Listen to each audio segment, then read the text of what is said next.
Okay, so welcome back to anybody that joined us on the first episode, and also welcome to anybody who's joining us for the first time today. So last time I just talked about sort of the idea behind doing Mind over MS, which is a project from Energy Over Matter. And today I'm going to just talk to everybody about my own diagnosis and that dreadful day, if any of you have ever faced a diagnosis of your own or been with a family member when they have received a diagnosis. It is life-changing sort of from that moment on. And I think how we handle that, perceive it, and how we store that memory really dictates for a lot of us how things are going to go. Now, I know for myself that a lot sort of led up to a diagnosis of MS, and anyone else out there that has MS, you're probably familiar with this as well.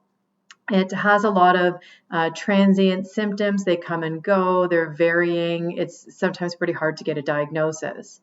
So when I had my first symptom of MS, and this is the one I'm going to link right to around the time of diagnosis. It's debatable when I look back. Some other episodes might have been actually the starting of it. They do say that you have a disease state for quite a long time before it actually gets bad enough that it manifests in physical symptoms. So anyway, at this point, it was for me in 2009 when I received my diagnosis. And I was at that time was pregnant with my second child. I had undergone grief the preceding year, which was, believe it or not, a worse trauma for me that I experienced even than the MS. The MS, I feel in a lot of ways, was a result of that initial trauma. So my initial symptoms while being pregnant, I would just notice sometimes as I was walking that I could feel the pants on my leg. And I know that sounds like a really strange thing to say, but anyone who does have MS will understand what that means. You're not really aware of your clothes when they're touching your body and, your hair even on your shoulder, or these small things, because we're so used to that that's just how things feel. Our brain doesn't really process that sensory information anymore. It's just kind of background noise in our life. But when your sensory system starts to change and it doesn't communicate correctly anymore, the feeling of your jeans rubbing against your leg as you walk all of a sudden becomes really noticeable. But what an odd thing to try to explain to somebody else that, like, what's your symptom? Why do you not feel well? Oh, I feel my pants touching my leg.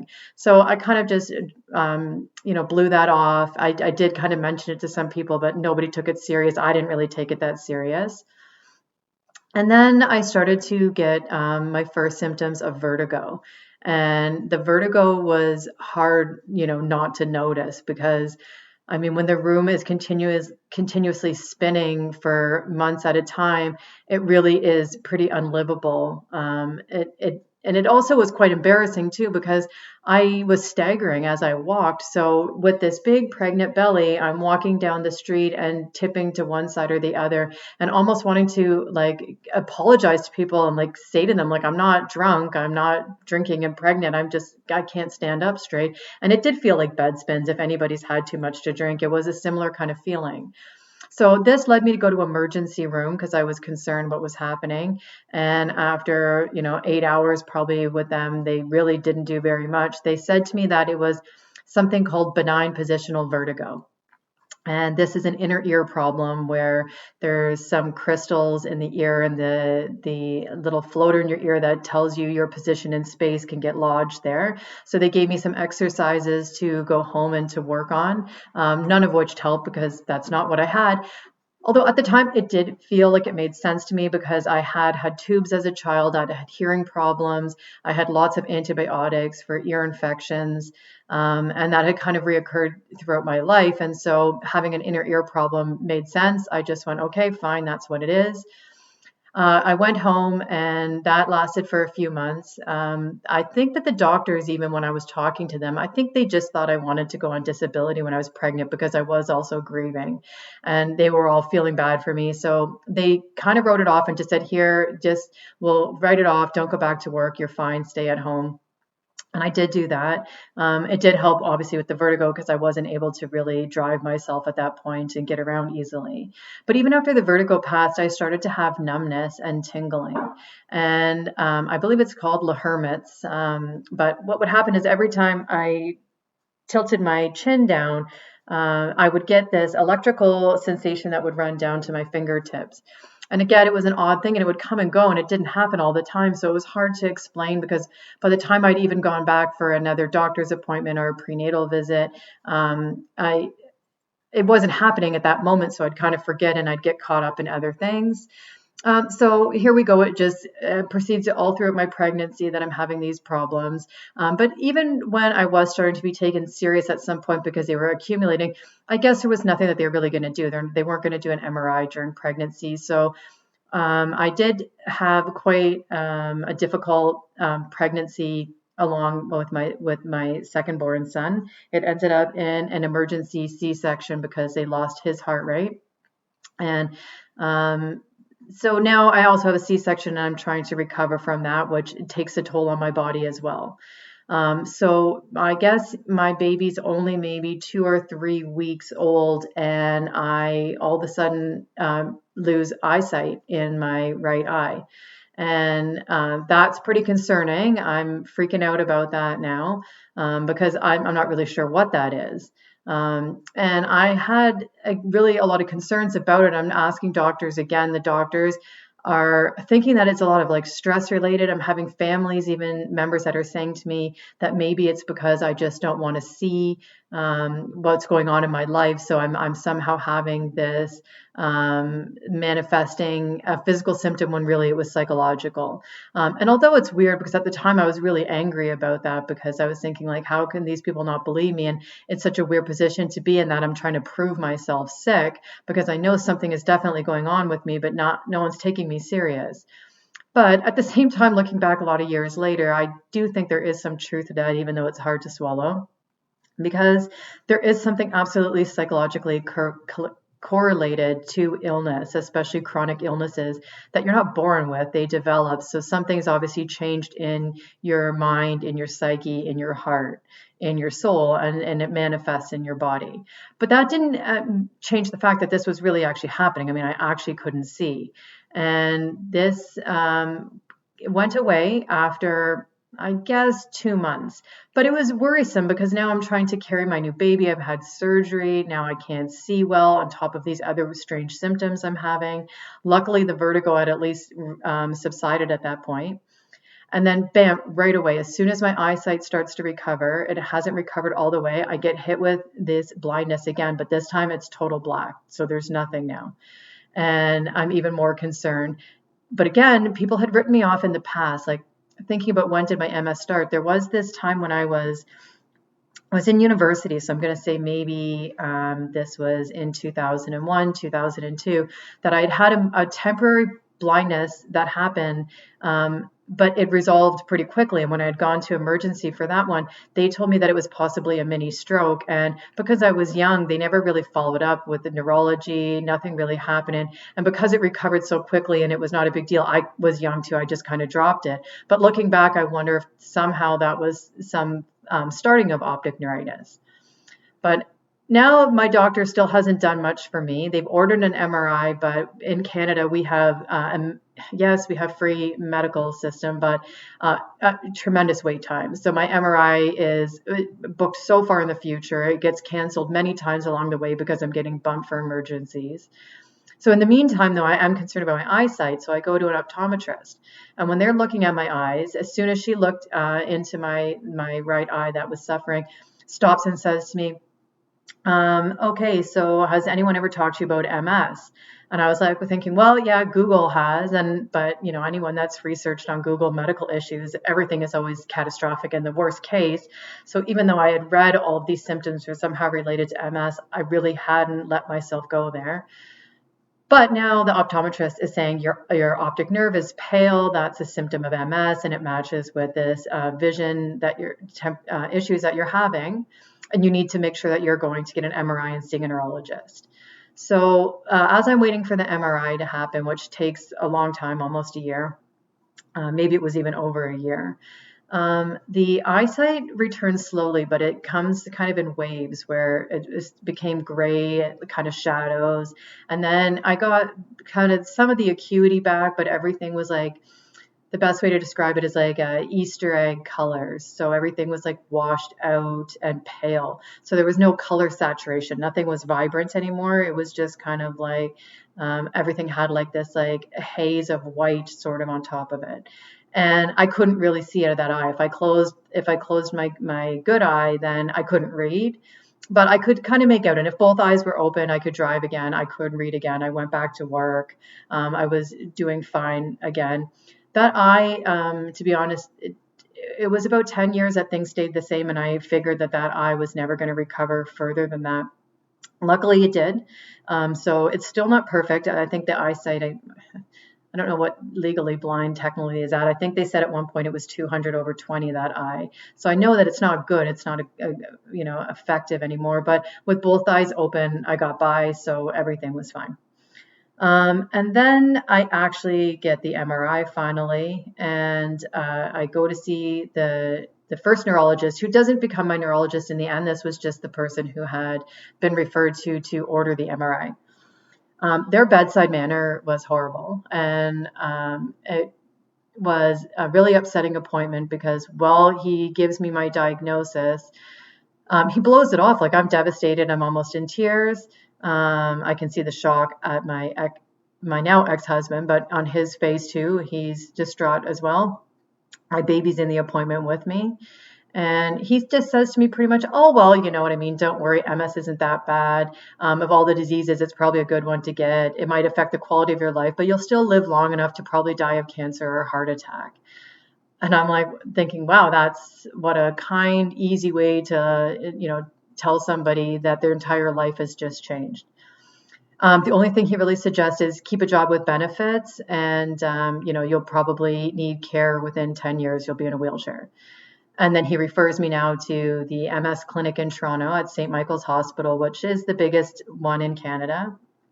And the doctor I get referred to there had written some books. I don't want to mention people's names because I'm not sure what the liability issue is on these things, but he was an old school doctor. And so he had a much easier manner of things. And he also didn't really push me that much. So I have never, even though I wouldn't say I was against allopathic medicine. I mean, I'd taken antibiotics and I had surgeries before, and I just had a C-section. So obviously I understand the benefit of sometimes we need this kind of acute care.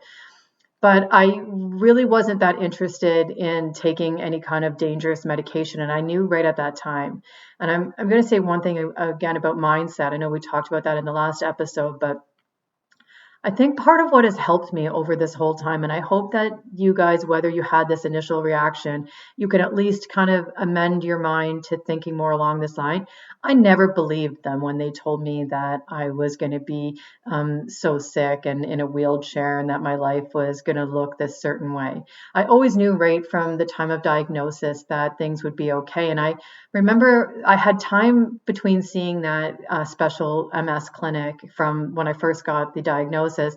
I had a couple months. So I had a chance to kind of do some deep dive research into MS. And I know that a lot of you might be there right now too, which is why you're finding this video. And I'm glad if you are, because you need a better, more optimistic outlook than some of what the medical system will give you. And by the time I'd seen him, I knew that some of the things they offered, and mind you, this was 15 years ago, 14 years ago, they didn't have as many medications as they offer people now.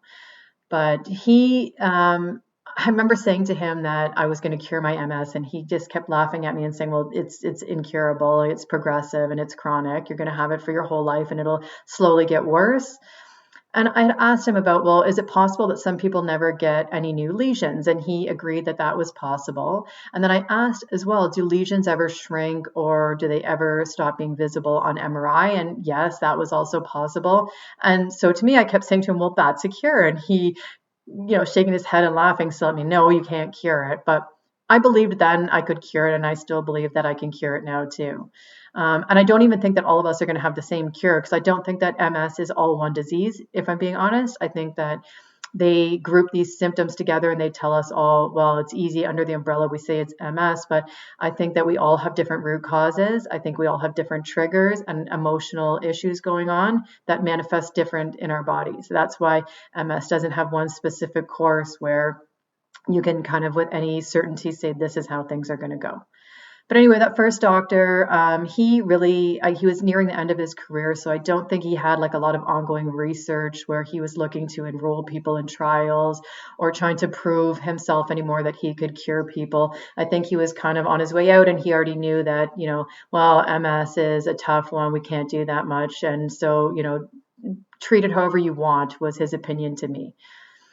So I ended up going to take Copaxone. So Copaxone, to me at the time, that's when they had the ABC drugs. So betaferon, Avonex, and I hope I'm getting that right. It was a long time ago, and Copaxone.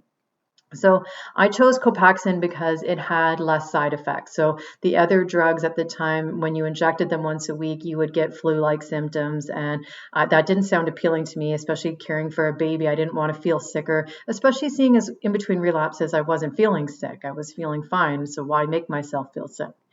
The problem with the Copaxone, if anyone that's injected that, is it leaves a little pock marks and like indentations in your skin, and it was really painful to inject. So once I would inject it in, it would take like sometimes 10 minutes, sometimes an hour. The pain of the muscle and the skin in that area would really hurt. So I'm injecting myself at night now once my baby's asleep so that it's not impacting holding him or playing with him. And it's constantly a reminder to me that I'm sick. And it's not that I think that we should, be an ostrich and deny that we're sick. I am fully well aware that I have MS and that whatever emotional patterns and physical patterns I have now programmed in my body are going to require my constant attention if I don't want them to return. But that doesn't mean that I need to think about it and have to talk about it all the time. And it doesn't have to be the thing that defines me in my life. And I didn't want that to be at that time either. And I'm glad I had that mindset because I think it did save me a lot of unnecessary suffering, because just like placebo can make you get better, the same is also true. If you're told that you're going to be sick and things aren't going to go well, it's pretty easy to believe that as well. So now I'm on Copaxone. I do stop temporarily because I decide to have another baby, which again, I'm glad that I did that because I didn't want to make decisions out of fear. And so I decided that even though it seemed maybe not a good idea, I've had all these pregnancy issues in my past, and now I'll have MS, and I'm deciding maybe I shouldn't have another baby. But I just wanted to, and I just knew that things would just be okay. And I'm like, everything somehow in life will find the course that it's supposed to be on, and it'll work. And all life should be made out of love and not out of fear. So I stopped Copaxone, even though they tell me it's okay during pregnancy. I stop anyway, just because you never really know. I didn't want to be one of those people that finds out in 10 years that, oh, we just didn't know, sorry. So, and then I don't really go back on fully after that. So I felt fine, and pregnancy can be protective during MS. So for women that do get pregnant, they tend to do well during pregnancy. Something, I guess, with suppressing of the immune system, because otherwise the mother's immune system would interfere with the baby's development. So maybe that's why during pregnancy, but then a lot of people say you're going to get this relapse after pregnancy. And that did happen to me. And not even just that, while I was pregnant with my daughter, so my third child, I also developed Graves' disease, because autoimmune diseases tend to like companions. So MS didn't want to be alone. So Graves' disease is now added to the mix, which is a hypothyroidism. So now during that pregnancy, they put me on beta blockers for fast heart rate and let me know that there could be a lot of pregnancy complications and things might not end well. So, I mean, if you're looking to reduce stress, I mean, that just added to it. And actually, I do remember in that first appointment, they gave me this little card to put on the fridge that said, the 3 things with MS, right, was, if I can remember these right, avoid fatigue, avoid sicknesses, and stress. And I'm thinking, okay, so I have babies now at home, and I have all these stressors, not only of my diseases now, but also anyone that's raised babies knows how difficult young kids are. And of course, also illnesses. So now when you start talking about school and daycare, you get sick an awful lot and you also don't sleep. So I was a joke every time I looked at that sign on the fridge. Um, so the Copaxone now, I don't really want to inject it anymore. I'm getting injection fatigue. It's painful. I don't like it. I start doing it maybe 2, maybe 3 times a week. And I just kind of forget about the MS. Like I get temporary symptoms that don't last that long. Maybe I've got a sickness, a fever. Maybe I overexerted myself. I didn't sleep well. I'll have a couple days where maybe I get some numbness in my feet, but it kind of resolves. The vertigo sometimes comes and goes back, but none of these relapses are like those first couple ones that I had right in a row. All these other ones are just minor relapses, and for the most part, I recover almost fully from them. So I kind of forget about the MS.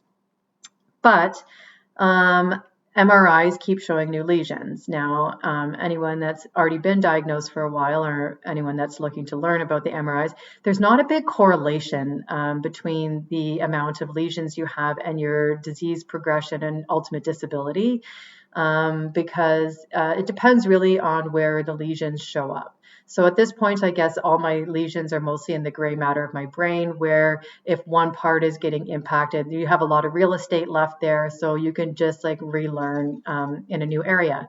And I had always believed that every time I would have a relapse and something would happen and it was weakness in my legs or numbness in my feet, instead of sitting down and resting, I used to always think to myself, and we're going to, mind over MS here. This is when it would start for me. But I would think there's nothing wrong with my leg. My leg is fine. There's just a signal in my brain that's not understanding it. So don't sit down and rest your leg. Go for a run. And I would push myself and I would run. And at this time, I was a long distance runner. I was doing half marathons and I was cycling back and forth to work and I was doing HIIT cardio. And I thought of myself as pretty fit, and I thought of myself as pretty healthy too. Although looking back years later, my diet really needed a lot of improvement. Plus, at that time, I did smoke and drink still too, and I know that those are both bad for anybody's health, but MS in particular. So I'm not interested in starting new medication. But I get a new doctor. So my old doctor retires and I get a new young doctor who is peppy and full of life. And she believes that she can cure everybody and everything. And she really wants to push me now into taking these new category of drugs. So for the first time, they now have oral drugs that people can take. And probably at that time, it's like 8 years ago, maybe, there was probably 4 or 5 different ones on the market. So the one and only time a family member ever attends an appointment with me, this new doctor just happens to get MRI results and is doing the, fear promotion on me again. Oh my goodness, look at all these lesions. You're being irresponsible. You have young children. We can help you. You don't need to keep progressing. So you need to do this. And I would have probably just been able to say no, but now I can see the look on my family member's face that they're scared for me because they have never had to face these kinds of appointments before. And so after discussing it, I coming home and discussing with my new partner at the time and looking at my kids and thinking, okay, so maybe I'm being inflexible and rigid about this. Maybe if there's these new drugs that can help and it is only just a pill now, it's not needles, maybe it's not a big deal. Maybe I should just try, because anyone that has MS, or you're being told if you've just gotten it, that really the most effective forms of treatment is when they treat you early on. So the longer I would go and the more lesions I'd get, the harder it would be for them to treat me. So I end up taking Gilenya.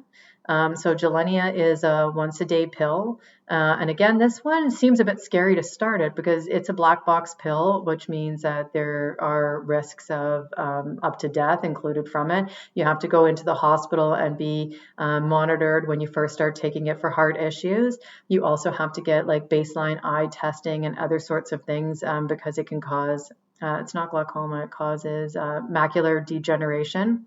So I started taking the Gilenya and I actually have no side effects initially from it. It actually goes quite well. I kind of don't mind taking it because it doesn't really do anything except as I start to take it and it starts to suppress my immune system. I get all of the side effects. So now I am getting chronic urinary tract infections.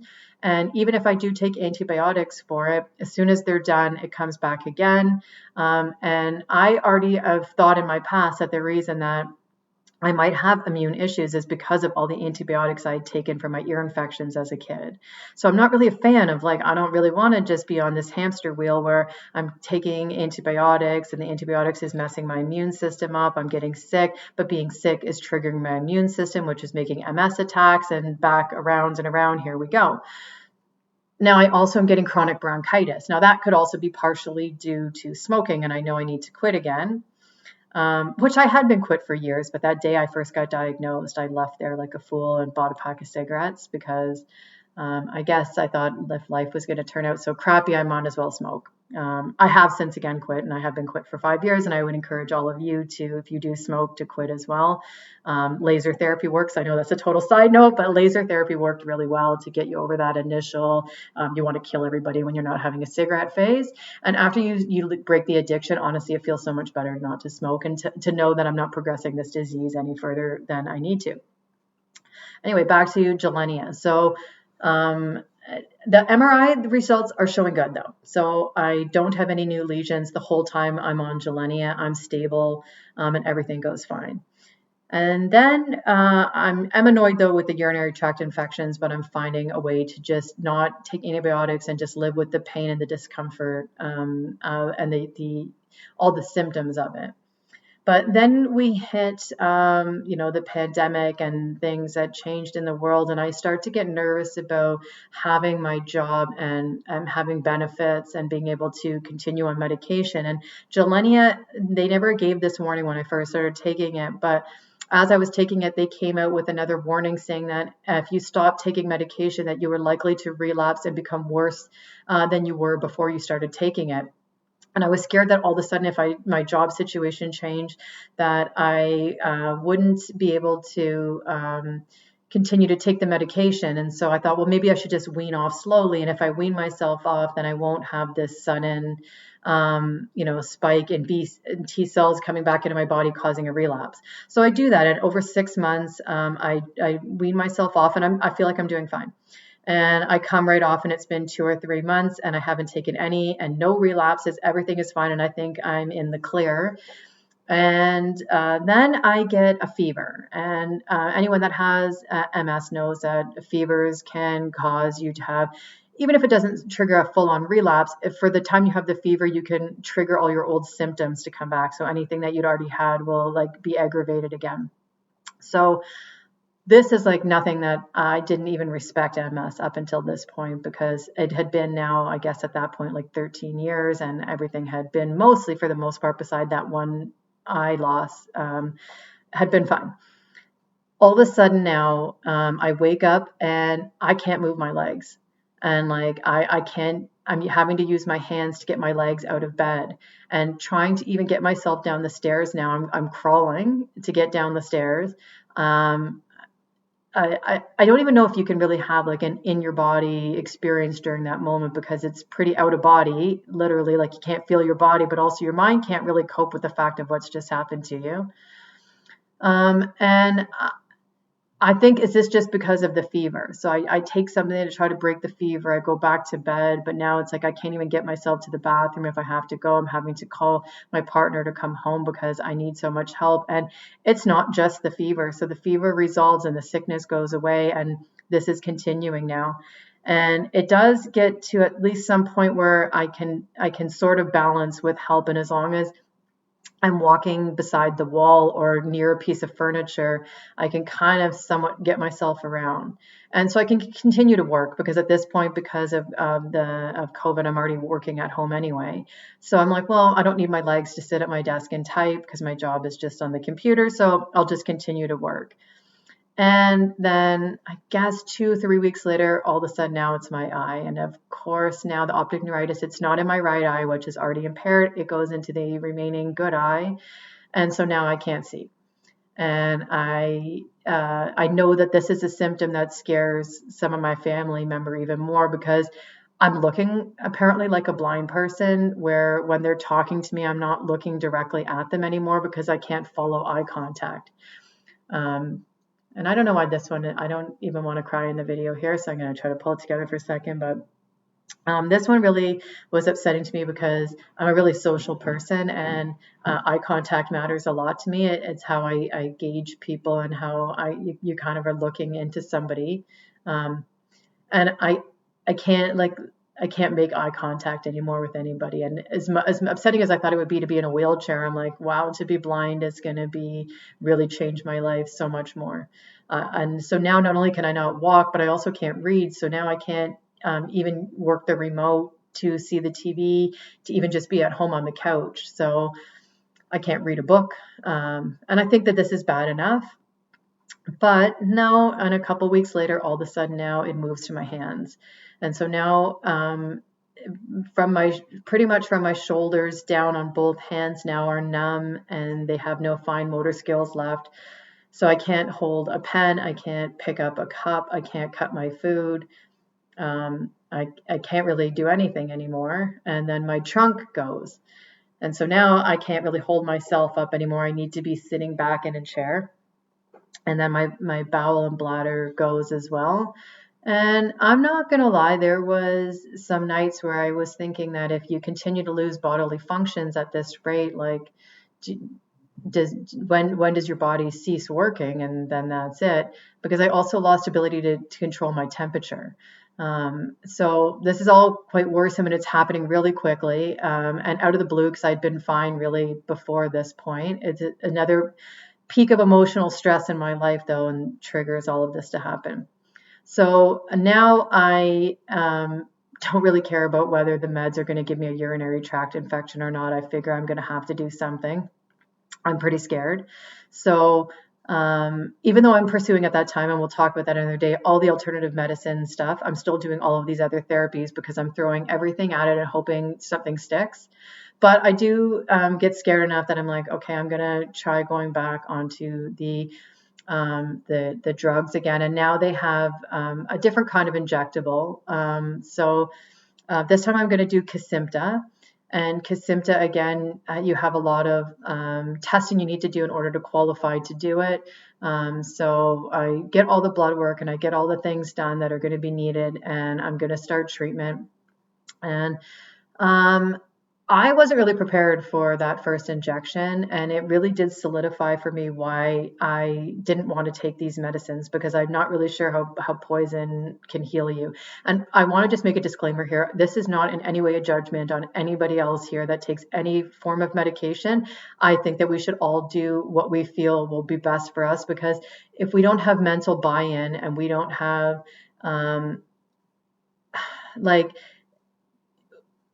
no, I don't want to say placebo effect, because things obviously do have a real effect on our body. There is a biochemical effect of all of these things. But we need to be hopeful. We need to be engaged with what we're doing, and we need to be supportive internally of the decisions we make. And so if you're taking any medication and it's working for you, I'm actually really happy for you, and I'm really glad, and I think you should continue to do it. If you're on medications and you're not pleased with that and you'd like to work your way off of them and you want to try alternative things, I also I bless you on that journey as well too, because I think that is possible. And then for those of you that are diehard, you don't want to take any of the medications, then that's probably the right thing for you too, because I don't know if this was my mind frame around taking the medications or would it just happen to anybody, but that first injection, I thought I already felt as terrible as a human being can feel, but that first one, I thought I felt like I was having seizures. Like I was shaking so violently in the bed at night, and my partner couldn't even get the water and the Advil into me because I was shaking so bad. So he was kind of just dumping the water on me, and we were. It's a good thing that me and him both have like a macabre sense of humor, because we're almost laughing in the bed, and it was really cutting the tension because. Otherwise, I guess, what are you going to do? Cry about it? It's just so upsetting. But instead, we're finding the comedy in the fact that as I shake, I'm throwing the water all over myself, which is making me colder and shake more. So I only did 2 or 3 of these injections because I found them horrendous. They made me feel horrible. It felt like I was poisoning myself. And I started losing my hair. And even though I was saying this to my doctor, she's saying that, oh, it's probably your thyroid, or maybe you're having perimenopause, or maybe there's something else, it's stress. even though these drugs are historically were used as one of 3 chemo drugs that were given to cancer patients, which we all know that chemo can cause hair loss. I'm not sure how they didn't relate it, but she said that again, writing me off that, oh, this is probably just something else. It's unrelated. Now, at the time, I'm going to be honest, the vanity of losing my hair, I really could care less because, I mean, in comparison to walking and, seeing again, cutting my own food again, what was more important? I could care less about the hair. But anyway, I do stop taking that. And I mean, this is as far as the actual relapses go, because the one that I just had, that one was, I guess, 2.5 years ago it started. And after about 8 months, they were saying to me that this is really now disease progression and that it's probably not going to get any better. Whatever's happened now is kind of my new status quo. This is my new disability index score, which again, I don't accept, right? Like in my mind, I'm thinking, well, that's not really true. I can do so many other things to help myself. And I know they're not suggesting all of these things, but I know they're possible. And I know that I had this emotional response because I'm now admitting it. Those first, relapses I had at diagnosis, I might not have been able to admit then how much of my own mind was in the MS, but I do know it now, and I'm knowing it at this point too. And I know that I have caused a lot of this turmoil internally. And if you think of autoimmune as your body attacking itself, well, of course it's going to attack itself when it's feeling fearful of the world and upset and distraught, and it's not communicating well with those around you, and then not communicating within your own body effectively either. So this relapse, though, I stopped taking the medications, and I don't really talk about that decision with the doctors because I'm concerned that they are not going to support my disability if I don't follow treatment plan. So I don't really lie about it to them. I just don't really mention anything. They ask me, oh, how is medication going? And I just leave it vague that, I don't really like taking that medication, which was true. And they're pleased anyway, though, because every MRI since that time has all been clear. So the thing about that is that the MRI, the last 2 that I had, they were in between the period before starting the medication. Or sorry, that so I got to think of the timing on that one. So it was after I'd already stopped taking the medication that I took the MRIs and they were clean. So I knew in my head that whatever I was doing now off medication was working, and they didn't really care and ask too many questions because they thought the medication is working. They're pleased. There's no new lesions. So I've now had 2 MRIs come back, and both MRIs were clean, no new lesions. So what I'm hoping on my next one, which will be in September coming up, is that I'm actually going to reduce and shrink some of the lesions. Now, to be honest, I'm not really a fan of MRIs, just because I find there's a lot of anxiety in getting one and then waiting for the results. And if they do say it's a progressive disease, for a lot of us, we're going to have new lesions. And then it's like, how does that mentally help us to hear that things get worse? And then even if things get better, unless we're actually feeling better, then did it really matter? Like the results don't really matter. The same way before when they scared me about saying I had new lesions to upgrade my meds, but I was feeling fine. I probably could have just stayed off of them. And maybe this final relapse I had, maybe if I hadn't been on Geleni and come off of it, maybe it never would have happened. I mean, there's no way of going back and saying what things would have been like on the path you didn't choose. Because like we talked about with infinity, is that once you come around and you're at that point and you make the choice, you collapse all the other potential all the other potentials in the quantum field because you've now chosen in that moment and you're moving on a path. These are the paths and the choices I made. I know you're going to be making your own choices too.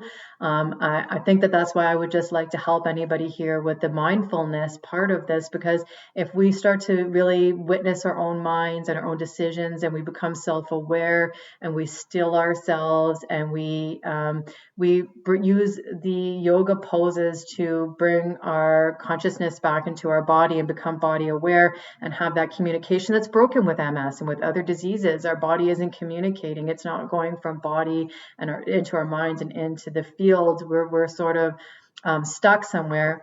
That it's a good idea to just start thinking about being more mindful and about what path we want to go on, because we can't control the decisions we already made, but we have complete control over whatever we decide in the future. And I know that all the decisions I've made now in the last 2.5 years are leading to getting better and better and better. So I'm not all the way there, but I am good enough that I was able to complete my yoga teacher training. So even though I had done yoga for years, I was now certified to teach it. And my mind, even the times when my body wasn't doing good, my mind was doing so great that I meditated a lot. I created meditation courses. I could read again now, so I could research a lot of topics. Even though I still can't hold a pen, which does make me sad because I was an artist previous to this, and I can't do art currently, and I can't write. But with technology, I can one finger type, even though I used to be a proficient typer. Well, but whatever, I'm getting by with that one finger, and I have people that will help me with any of these videos and productions. So, which helps having kids that are into this kind of thing and in school.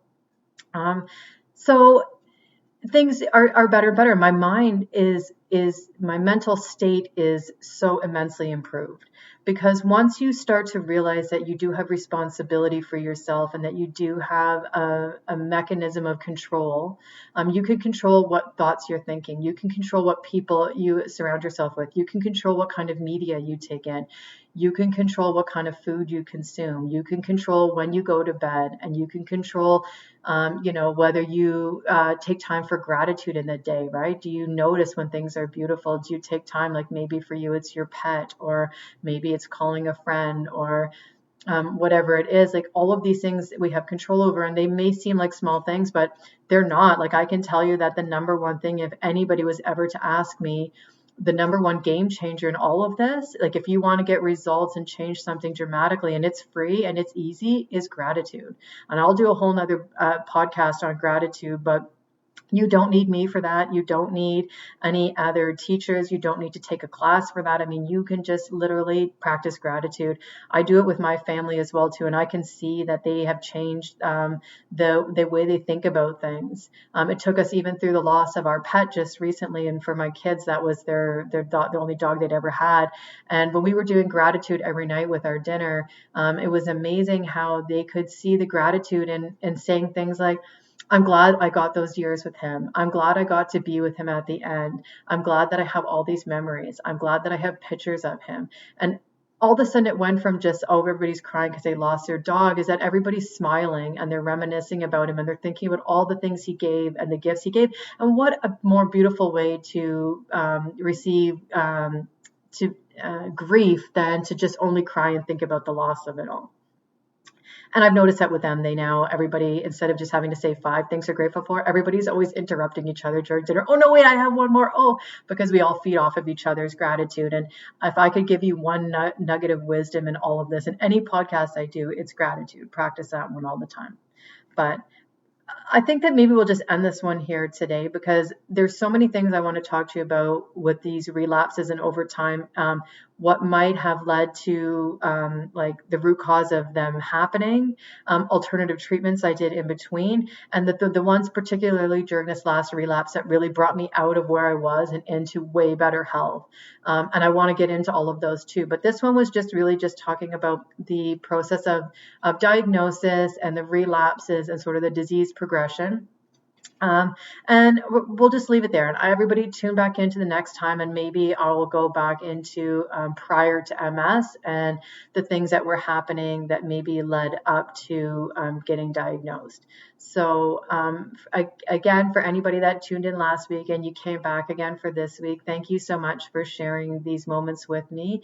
I'm hoping that in some way that this is cathartic for me as well to talk about it, but really that's not the issue here. What I'm really hoping is that I can reach a few people, and whether that's one person or just a handful, or whether it goes wide beyond that, I want to be a beacon of hope for people that are getting diagnosed or already have been diagnosed, that things can really change and you really can do a lot of things to affect the outcome of your life.